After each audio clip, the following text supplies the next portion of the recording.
All right. Well, Dr. Little, last time we talked about the world, and we started by just defining the term world and how we want to speak about that with the church's relationship to the world. I know we'll get into that a little bit later, what that relationship actually needs to look like. But we've had a pretty good conversation, which began two conversations ago on what is the church, what's it mean to be the church, what is the world, and how does the Bible use that term? And I think, would you agree what we said we mean when we're talking about the world, when we use it most often, is the spirit of the age. The spirit of the age as, yeah, you want to say something on that? Well, no, I just say, I don't know if we would say normally what we mean is it's the world, that is the ideas, the world philosophy. Because sometimes, as in evangelism, of course, we use it in a different way. We use it like for God so loved the world, and that's Yeah. we do use it as of the people of the world. So maybe not exclusively, but surely in the conversation that we've been having, we've been using that word world in the way which you have just defined. Yes. So we'll use it in that way mostly going forward. We could speak about it about the creation, as we've said. We could speak it about the people in the world. Of course, God loves people, but in terms of the world system over which Satan reigns as the God of this age that we talked about last week, that's what we're primarily talking about as our conversation goes forward. That's correct. And so now when we talk about this idea of culture is our next term. And I just have to say, when I think back to so many of the conversations you and I have had over the years, I was totally unaware of the confusion that I was probably contributing to many times when he'd say, you talk about the culture, and we'd say, we want to engage the culture, or we're fighting against the culture, or however or we want to change the culture. All these different ways we talk about it. And I thought it would be very helpful for you to help us have an understanding of what in the world do we mean when we say culture. And then that will help us think about, do we engage it? Do we try to change it? Do we build it? What are we doing with it? Well, that's really good, Brian. Let me just give a short background to this word, which does not come into, I would say, general usage until somewhere around 1948, a little before 48. Mm. And that's when T.S. Eliot writes his book, Christianity in Culture. And in that book, that was published in 48. Okay. In that book, he raises the question very early on. He said, I'm very concerned about the way the word culture is being used journalistically. He said it seemed to be so ambiguous. And he said what really concerned him he said, after this word begins to become quite commonly used, at least journalistically, right after a great period of terrible destruction. Speaking, of course, of World War. Yeah. World War II. So we already have some people concerned that this word is being used, but it's so ambiguous, nobody really knows what does the word mean. So over the last few years, even probably beginning sometime at the end of the 20th century, what we have is Christians began to just throw the term around. And then we had a few Christians like um, Andy Crouch. Yeah. And so he tries to bring some clarity to it. And then, of course, after that, we have books like Why Culture Matters. But most of those people, other than Andy, they don't define it. So I think we could just give a very broad view, a broad definition of what culture is. It's what we might say, it's what man makes out of his world. So we talk about these are human artifacts. Mm. So we have, and this I would say is what he does, that is mankind. What does he do? Well, what he's doing is he's trying to bring beauty out of ugliness. He's trying to bring order out of disorder. And he's trying to promote truth to expose the lie. Now, there are different ways that people do that, and they might think of it in a little bit different, but that's what we have. So I'm saying that to say, when we are doing things, artifacts, our politics, for example, or the machineries we built, all of that. Mm-hmm. Could think today of technology. Well, all of that is how man then gives an existential explanation of his ideas, his philosophy, his value system, etc., etc. So when we look at a particular artifact that is something man has made, then that's where we look at it and say, now what idea is this promoting? What's the philosophy behind this? That's where we see the God of this world, the ideas, etc. That's where we see them expressed, maybe in the movies, maybe in film, things like that. Then that becomes the culture. Okay, so that's really helpful. If I'm tracking with what we're saying, culture means it's what man makes out of the stuff of the world. He how he and how he does politics, whatever he builds, whatever he puts his hands to, and that could be the arts, that could be anything that he involves himself in his society. So it sounds like in that usage, then the word culture, it's neutral, at least in terms of good or bad. We haven't said anything about the goodness or the badness of the thing, right? Yeah, that's right.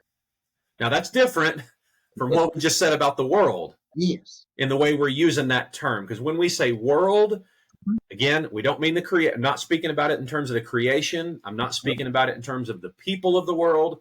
We're using it now to speak of the system, the world system over which the evil one rules as the god of this age. That evil world system.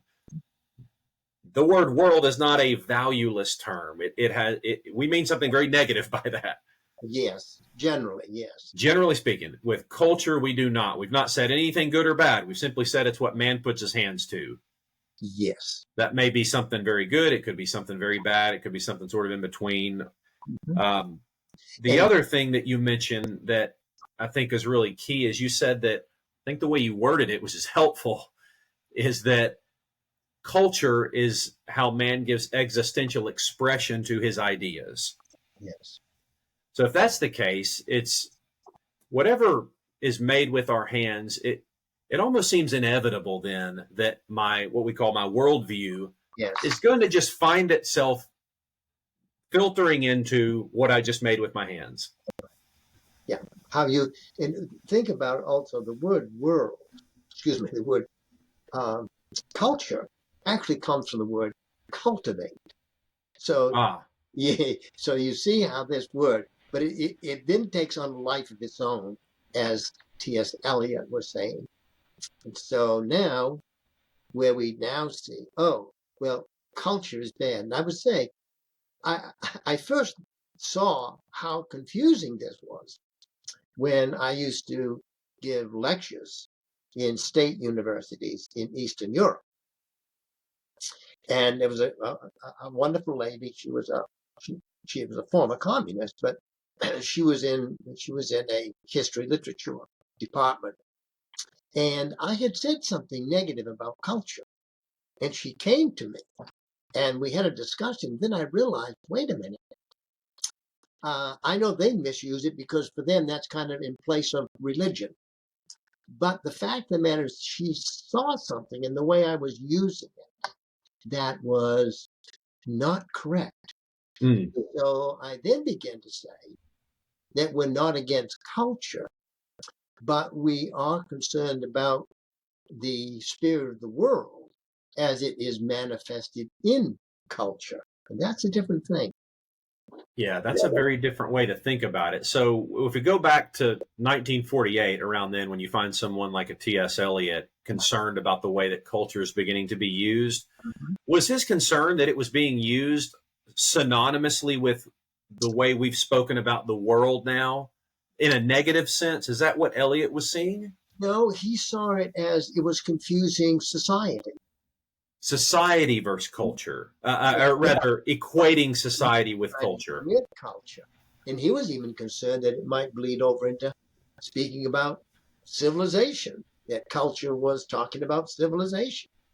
And so that ambiguity that he saw. Now, this is why we're having this discussion today, because of the ambiguity that's Yeah. followed us. So what are the ramifications of that if we confuse these ideas and we speak about culture in a negative sense, we're against culture, and we confuse it with what we probably mean by world or world system. What then happens? What has been the result of that, or what can be?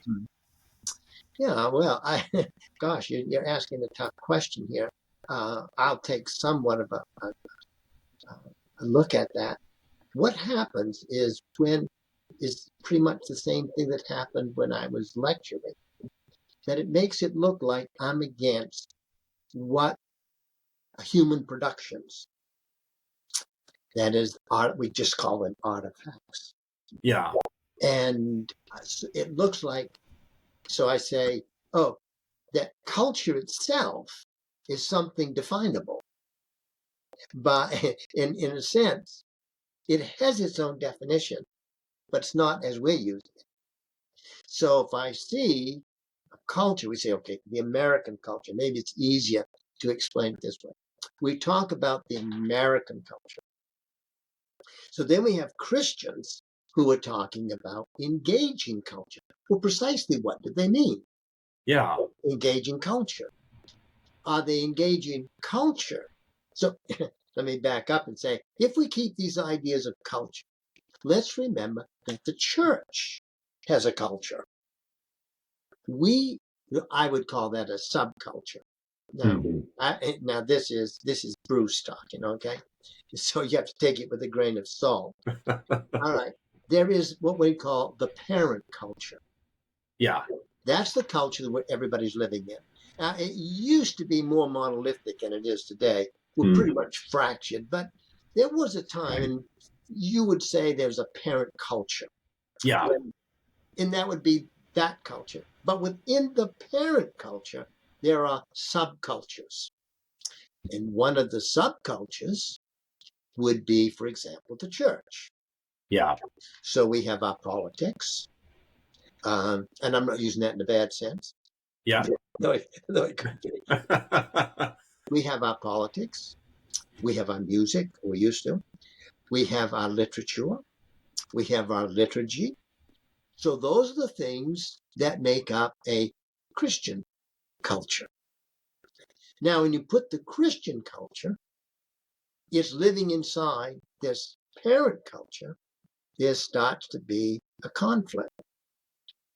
And I think maybe the one thing, not one, but one of the good things that I learned from Andy Crouch was that he was saying, and others have said it as well, that Christians ought to be making culture. Yes. We make culture. What do? That means we're writing books, we're doing music, etc., etc. All these things that reflect what? A Christian worldview. Now, you will know something about this, so you could speak to this. What is it that Lewis says about writing books? Christian books? Do you Yeah, he says on one occasion, he says, what we don't need is more books on Christianity explicitly, yeah, but we need more books on all sorts of subjects, mathematics, science, whatnot, with the Christianity latent in yeah, them. that's right. And I think he's getting at that, what you're talking about. I think that's right. You know more about Lewis than I do, but I think you're right. That's exactly what he's getting at. So what we ended up doing when we started engaging culture is that I'm speaking now we as a Christian Yeah. evangelicals. What we started doing was not making our own culture, Christian music, etc., Christian music, Christian literature, etc., etc. What we started doing is engaging culture meant trying to shape what Christians were doing and make it work in the form of this culture that had been had been in. Okay, that is extremely helpful. That the way you just described that, because I think what if I take it back to one of the comments you made at the very beginning, now this is really starting to this kind of a light bulb moment here. Mhm. The ideas that we have, our worldview, then gets existentially expressed in the artifacts that we make. Let's just take music. Yeah. We produce music. Mhm. What I think about life, purpose of life, good and evil, all the things that would shape a worldview, that just as night follows day flows into even the form of the music, Yes. right? I haven't even put words to it yet, just the form of it. So now what we're saying is, as Christians, if we take that aspect of culture, that form, and then try to whittle my content into it, Yes. no wonder you have so much discord and dissonance uh, because it's a form and content conflict. And wasn't it Malcolm Muggeridge who, whether or not he overstepped? No, it wasn't Muggeridge. It was, you remember, the Marshall McLuhan Yes.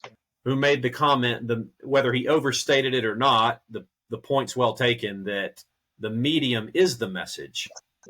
Right? By medium, we just mean form. The form is the message itself. Mhm. Yes. And you put it well. Uh, so we could think about it like this. When you try to put a Christian view, let's just say we're going to express the Christian view through music, but we're going to use the form that the world has created. For example, rap. Yes. Okay. But rap was created simply because those people understood that the form that was present even in the world did not fit what they wanted to say. Now they were Yes. wise about it, okay? Yes. And we turned around, I'm talking about evangelicals, and we took that music form and tried to stuff the Christian message in it. And now you have this conflict of which you speak. So it's kind of like it would be something like taking a wonderful Rembrandt painting, right, and putting an ugly plastic frame on it. Yes. It just doesn't fit. No, it doesn't. And I I know people get so upset sometimes when I talk about rap music, but again, gangster rap music, if we know the history behind it, to your point, they could have used rock and roll. They had Elvis Presley. They Mhm. could have used the Beatles. They could have used the blues. That had been around for a long time.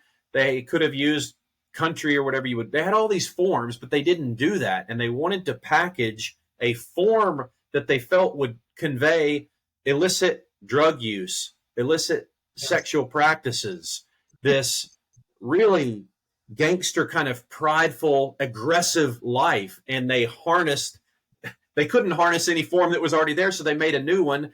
And I think we would actually say they got it right. Yeah. They got it right. They picked a good form for that. Right. Yeah. I Mhm. remember, I can think back to when my children, Pierce, well, I think it was when Pierce was young. I used to play certain songs, little snippets, and I would say, "What does this make you think of?" And even from a young age, he'd be 5 or 6 years old. He would get it right. You Yeah. could play a certain song, and he would think that this sounds like this makes me feel like a great battle and a victorious thing. I was playing something from Lord of the Rings in a battle scene, or I could play a rap song, and he would say, "This sounds angry," or this, how he would describe it as a young. You think there's something just intuitive about these sounds that they evoke something in us, and I don't think that we, as Christians, we don't think about this that often. in terms of how the form impacts the content. And I think it's really helpful. I just was reading, well, I was reading my notes that I'd taken. I'd been listening to a number of Schaeffer's taped Saturday night lectures and some other things he did. And he was talking about that very thing, about forms. And he said there are certain forms that will not convey a Christian message. You cannot use it. And he was talking about music, he was talking about art, and then I don't know if I can remember if he talked about film, but all of those things. So we haven't paid attention to those things. And I think it has made us go down the wrong road because we didn't stop and ask ourselves, first of all, what is this I am trying to do? What is culture? Well, culture is the expression of the ideas, the philosophies, etc., of the world in which I live in. So you may have heard this expression, plundering the Egyptians. Yes. It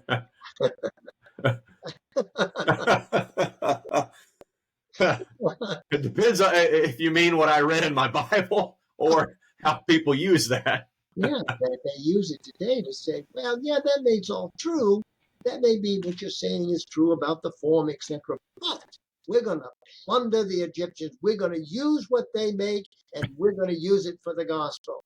And I'm just saying, I'm sorry, that's not workable because of Marshall McLuhan and this idea. There is a message in the medium. Yes. I remember having this. There was a conversation I'd had with a student at a seminary not too many years ago, and we were in the library, and we got on the topic of form and content, and he was adamant that form, you could use any form that you wanted as long as you got the content right. And I have sympathy with thinking that way because I think a lot of people that think that way, they mean well, they want to reach people for Christ. And so, the old adage is the methods may change, but the message stays the same. We've all been told that. And I remember I can remember this like it was yesterday. It was Valentine's Day, and he was engaged at the time to be married not too long after that. And I just asked him, I said, hey, what are you doing for your fiance for Valentine's Day? What are you going to get her? And he was going to buy some flowers and a card or something. And I said, hey, rather than a card, why don't you just text message her? And he said, why would I do that? And I said, well, if the medium doesn't matter, right, do you think she would? You could put the same words over via text message, or you could put those words in a card. Do you think your fiance will receive them any differently? And he goes, man, it does seem to matter, doesn't it? I said, yeah, it really does. To this day, if I nobody writes letters much anymore, but if I have received some letters recently, and I can tell you that if that same content had come over via email or via text message, I would not have received it the same way. A handwritten letter is different than a text. Yeah, absolutely. Yeah, no, that's true.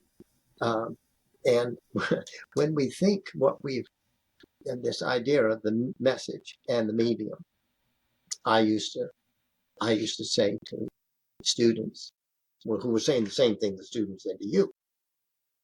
And I said, so, okay, it would be all right if I took a commode, a toilet, and put it out on my front yard. And I put the seat up. And I wrote on it, John 3:16, Jesus saved. What do you think? Oh, they said you can do that. I said, I thought you just told me that form doesn't matter. Yeah. Well, excuse me. Yeah, maybe form does matter. And that's the mistake. At least I think this is the mistake, Brian, that we have made when evangelicals, with good intentions, thought about engaging culture. They didn't understand that. So what they did was, in engaging culture, is they tried to use the form of the culture, which was worldly in its origin.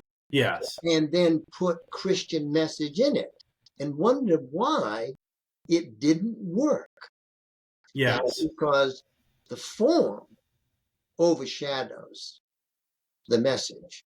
And those who were more sensitive to it, for example, artists, they knew about those things. So they could see what we were doing, and it wasn't impressive at all. Yes.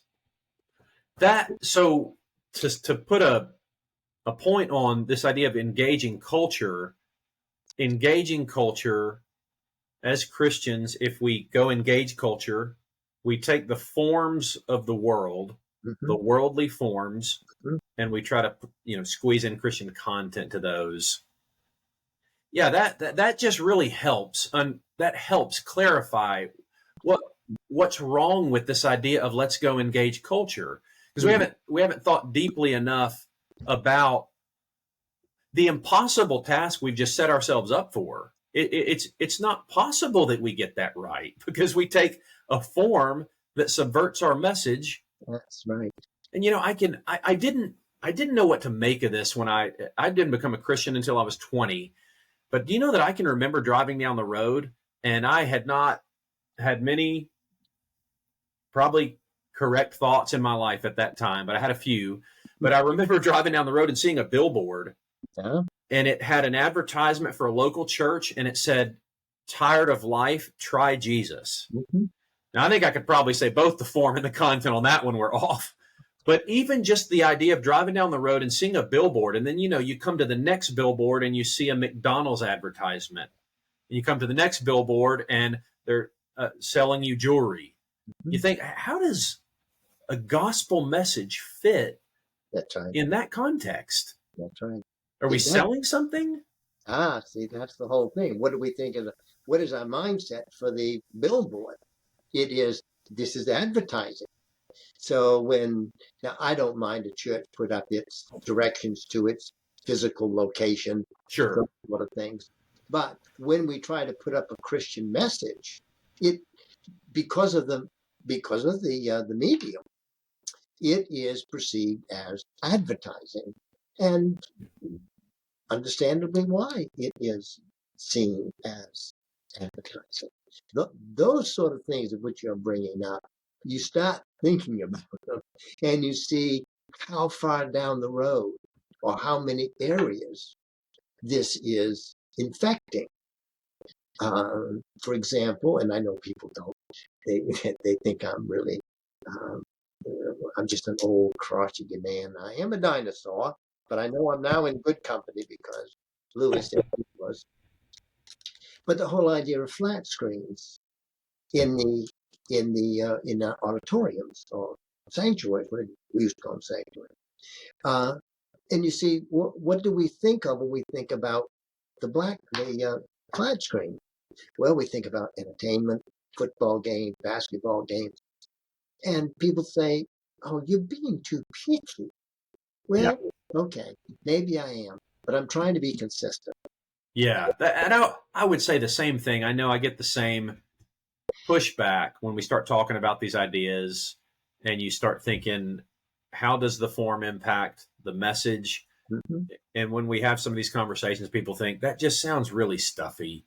And I understand why they would think that. But again, the premise that we said at the beginning is, I think, a pretty self-evident premise that Mm-hmm. what you make with your hands, what forms you create, will necessarily be influenced by and be to Yeah. some degree an existential expression Yes. of what is internal. Mm-hmm.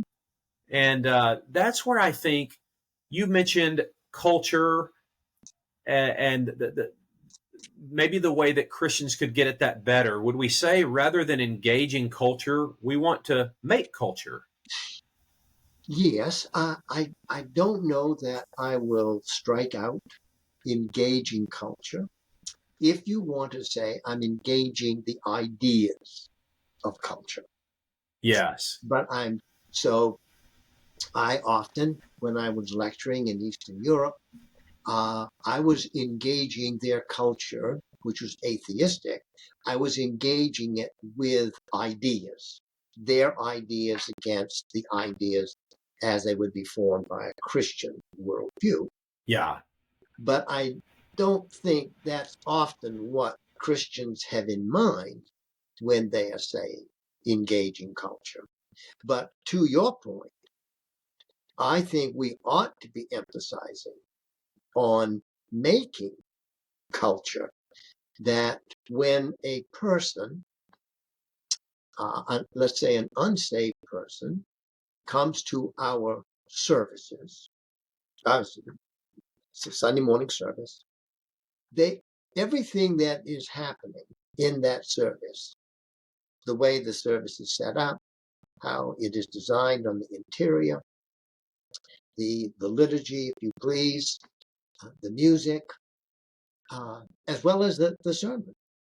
It all ought to reflect a Christian worldview from top to bottom, everything, so Yes. that they are now, that their worldview isn't reinforced by coming into a hip church meeting, but it is actually challenged. Yes. It should it should look and feel very foreign to them if Yeah. they've spent most of their time in the world. And this was my experience too. And again, I couldn't have put words to it. I couldn't have explained it. But you know my story. I came out of a really rough background. I was addicted to cocaine and lived an incredibly worldly lifestyle. And when I came to Christ at the age of 20, I went to a church in Memphis, Tennessee, Mhm. where there was an unmistakable sense of reverence Yes. in the order of things, the music style. And I'll just say, if somebody asked me, do you like the music? My answer would have been no. Mhm. I would not pick this to listen to. That's right. But then if they asked me a second question, does that music evoke a sense of reverence and awe? I would have said, yes, it does. Yes, it does. And the preaching, there was a real sense of reverence. Mhm. I then would go to different places. You know, I was single at the time, and there would be churches that would have different events, and so I would go around, and in many of these places, you get the rock band up there, Mhm. and again, I didn't have the vocabulary for it. I didn't know why, but I just knew when I was sitting in there, I was thinking, why would they do that in here? This doesn't fit. This reminds me of what I'm trying to leave behind. I have thoroughly steeped my life and my mind, saturated my whole life in worldliness. I come in here and I feel like I'm still in that, but then a guy gets up after that and tells me about Jesus. Mhm. It just it felt to me like a song that's being played and a guy keeps hitting the wrong note and it just jars you. Oh, yeah, that's a good expression of it, and it comes out of your own personal, experience. Um, when people come to church, even unbelievers, we would think that the fact of the matter is that the world in which they live is terribly chaotic. It's disordered, at least. Yeah. It is horribly noisy. There is no sense of tranquility. There's no sense of peace. There's no sense of solemnity.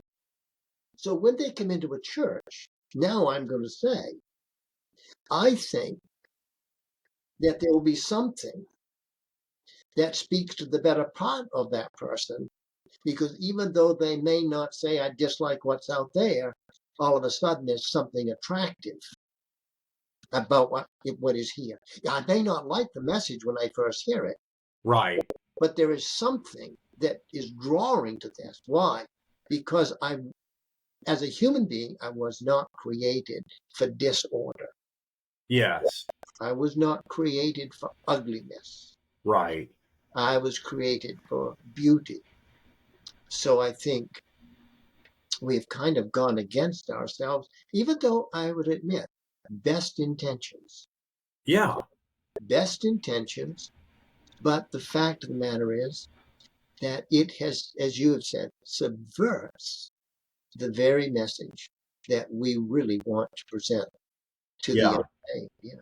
And I think about um, uh, Well, you speak and I'll think about his name. Who I want to speak of. Go ahead. Oh no, or did you have Lewis in mind? No, I didn't have Lewis in mind. I had the world class jazz. Um, Hans Ruckmacher. thank you. See, I knew you, Johnny. You got a Hans Rutmacher in an interview was very, very um, um, critical of jazz. And when I say that, people say, "Oh, that can't be done." Now, wait a minute. Let me explain. He was not critical of Southern jazz because he said that still had form, even though there was freedom within. Yes. He said, what I'm talking about is what was called Chicago jazz. Right. I remember reading that. Yeah. That is where you have this innovation without any form. Yeah. And he would say the same thing in architecture, Baroque architecture. Yes, it's flowery but it always has a form to it. So if we talk about form and freedom, I mean, one thing Schaefer taught me was the importance of form and freedom. And there is no freedom if you have no form. We can think of it as a train. The only time a train is free is when it's on the track. Yes. Taking off its rails, it's lost its freedom because it's lost its form. Yeah. And that speaks to the order of things. Yes, that's right. Yes, the form, precisely. Yes. Yeah. There was an article that Lewis wrote, and I can't remember off the top of my head right now which one, but it's in God in the Dock. Okay. And he has this section where he's talking about this culture, creating culture, not the sense of engaging it, taking worldly forms and jamming Christian content into it, but he's talking more about what we've been speaking about, the forms. And he says something to the effect of, it is valuable for us to do this kind of a work. If we could create more and more of an atmosphere where our ideas would be supported, he actually sees the benefit. Now, this is going to sound so contrary to how most believers may think today. This will actually help us tremendously in our evangelistic efforts, or at least it can. So, because it creates conditions out of which a non-believer can not only hear the content of the gospel, but will find that content supported by these other forms that come around it. And I thought that's really helpful. And the reason I think that might sound really contrary to the average way so many Christians today think about it is they want to adopt the world's forms in their mind precisely for evangelism. Yes, that's right. They think that's how I mean to reach them. That's and that's right. where we talk about their good intentions. I'm sure you deeply desire to reach non-believers with the gospel, but I don't know that we've really realized that the chord that we're playing is not a chord that sounds good. We've hit the wrong note in there, and it's going to create some dissonance from the message that we want to send. The example I've given before is where, Lewis writes the Chronicles of Narnia. He doesn't make Aslan a turtle. Yeah. And the story would fall apart if he had. Yes. Aslan, who's the Christ figure, he must be a lion. That fits. That's you know this better than I. But when Disney came to Lewis, and they wanted to do The Lion, the Witch, and the Wardrobe, and he said no. And of course, nobody could figure out why, but he explained why. Because he said, you want to make Aslan into a deer, Bambi. And he said, he's not a Bambi. Yeah, that's right. And Lewis made the right call then. And could you imagine? And that was even back then in those days. Could you imagine Disney getting a hold of it today? We have the same issue. So as we talk about this, Brian, I'm thinking to myself, okay, we have people with good intentions. But when they hear this kind of a conversation, they do tend, not everybody, but many of them tend to get very defensive. And what happens, and I think about ways of being able to do this, but I think it's only done incrementally. But Yeah. when you talk to people about this, they say, yes, but see how many people are coming to our church. Yeah.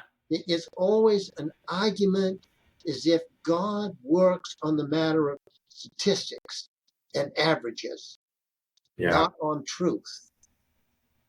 I remember teaching in a Christian faith in the arts, and I had mentioned, I was showing there was had a picture of a billboard, and it had xxx.com, which is suggestive that it was a pornographic. Yeah. And I said, I find that be problematic for Christians to do this. I said, because first of all, even if you think you're using it for best, it's a bait and switch. It lacks integrity.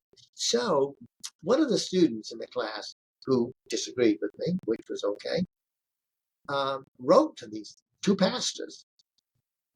And so they wrote back to him and said, of course, your pastor, your professor doesn't have a clue what's going on. He's locked up in a seminary. Of course, I'd started 2 churches and pastored 4. Of course, but of course, that was it. Then the thing was, you don't know how many people are brought into our church by this. See, it's the old relativism. It's so God does work on statistics. You can balance out the bad if you do enough good. Yeah. Is that a Yeah. strange view of doing God's work? Yeah. As Schaeffer would say, we end up aping the world. And he was writing that in the 1980s. Well, to bring up Schaefer too, it makes me think when you're describing what we want to do with culture. I like how you said when we talk about engaging culture, what we don't want to do, we don't want to take worldly forms and try to jam Christian content into them. What we do want to do is engage the ideas expressed in the culture. There will be certain engagement there, where there must be. We have to think about the ideas and how those are expressed, Yes. and give an answer back Mm-hmm. from a Christian perspective. The other thing we want to do that we've been saying is we want to create culture where it's really one more layer deep. It's not just jamming Christian content into a form. It's saying, Lord, what form Yes. best complements this truth that we want to take, and how can everything I do with my hands and all of the artifacts that I make, how can I be consistent with the Christian message? Schaeffer says somewhere that all of life is spiritual. Mm-hmm. All of life is spiritual. And I think about this conversation that we're having, where Schaeffer would have spoken about it on that level as well. And that's probably something of what he at least was in the back of his mind when he made the comment that you made earlier, where he said some forms just will not fit. They cannot be used by the Christian, at least consistently. Right. Right. And even they will tend to become subversive to the Christian message. Yeah. Because the issue is that the forms have become so expressive, like forms of music. As just an example, is you've got music that is just simply it accommodates the natural man, the Yeah. beat, the beat, the strong beat, the accentuated beat. It and we would say, well, yes, but we must be careful. I'm not saying that music doesn't have a beat, and I'm not saying that music shouldn't have some kind. It may have an emotional response to me or you. I think you said, was it the mighty fortresses I God? Uh, but you were talking about one of the things, and that Yes. we might sing that, right? And we'd say, you might weep when you sing that. But you see, now the arrows are going in the proper direction. Yes. The arrows are flowing out of the truth to the emotion. The emotion isn't brought in to bring out the truth. It's contrary. Yes. So some of the things that we have, uh, we would just simply say they're not fitting. I remember, I remember talking to a well-known person. You know this individual, but I won't mention his name. But I did ask him one day. He had been on campus having a guest lecture at Southeastern, and I said, "So, is there anything? Do you think there's anything such as Christian music?" He said, "Of course, it's in the hymn book." It was quite simple to him. But you see, good music, as we had in the past, right under the Reformation, for example. Think of some of the great music, and that music was done for the church. Yeah. Of course, much of the artwork and art and music was done for the church, but nonetheless, that's we. But today, Christians ought to look at it the same way, Yeah. doing it for the church in terms of worship, as opposed to evangelism. Yeah.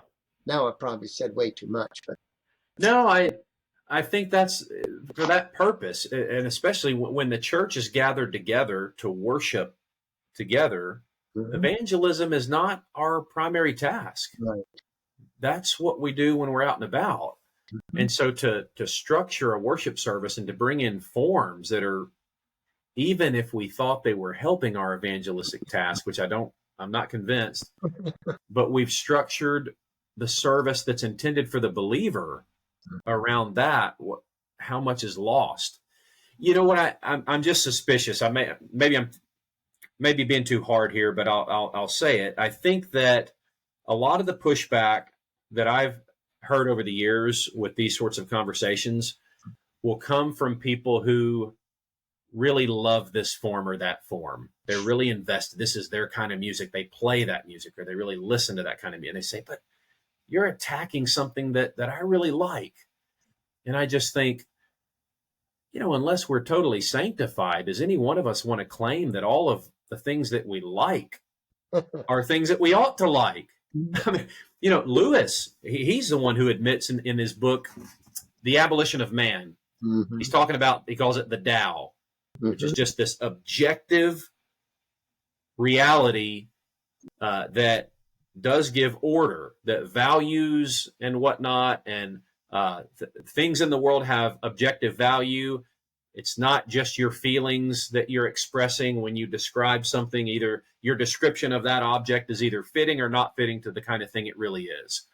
And Lewis has this comment, and he says, look, because I believe in that sort of a thing as a Christian, I realize it's a deficiency in myself that I don't like the company of children. He says, I yeah, may not like them, but that doesn't mean that therefore children are bad and I'm getting that right. I realize that my present feelings and my likes aren't lining up with the world as it really is. And I think that that would be a good place to start maybe with some of the pushback that we get, just to say, is it possible that the things that I may have developed a desire for, a fondness towards, are things that I probably need to not be too fond of? yeah. Yes, those are things that we unintentionally have nurtured. We have created our loves, as Augustine would say. And we don't want to have those things challenged because they are our loves. Yeah. And the Bible then has to come along to us and say, think about this. And I believe one of the matters that Schaeffer helped me to see is the relationship between truth and reality. That you cannot have absolute truth if you don't have absolute reality. Yeah. And he says Christianity, early on, he said, I believe that Christianity was true because it fit the world in which I lived. Yeah. And so when you take a form that's created, for example, by naturalism, well, that form is contrary to the way the world is. Yes. So as we begin to design music, literature, etc., from a Christian worldview, then you see the truth and reality are now supporting one another. And it's the reality that the person has to live in. And so reality is a wonderful thing to us, because when we speak truth, we're speaking about the reality of things, where the man or woman has to live. Yeah. To take it back to where we started, again, you've mentioned, and for me, this is just really so helpful when you said the culture, the artifacts that we make are an existential expression of the ideas that we have. We know the Bible tells us in one place that we're supposed to take every thought captive to the obedience of Christ. And if that's true, you could really work it backwards and say, we need to take every artifact we make, and we should be obedient to Christ, because that is nothing more than, well, it's more than, but it's at least the outward expression of an inward worldview that I have. And those thoughts should be submitted to Christ. And then what I make with my hands, whether it's music or a painting or whatever, I need to think about the product of my thoughts. That too should be submitted to Christ. Yes. And again, I know the pushback we get on that is we're being too stuffy. And I don't think that, I really don't mean to hem things in so tightly, even when we speak about music, as if we figured out all the forms that would fit.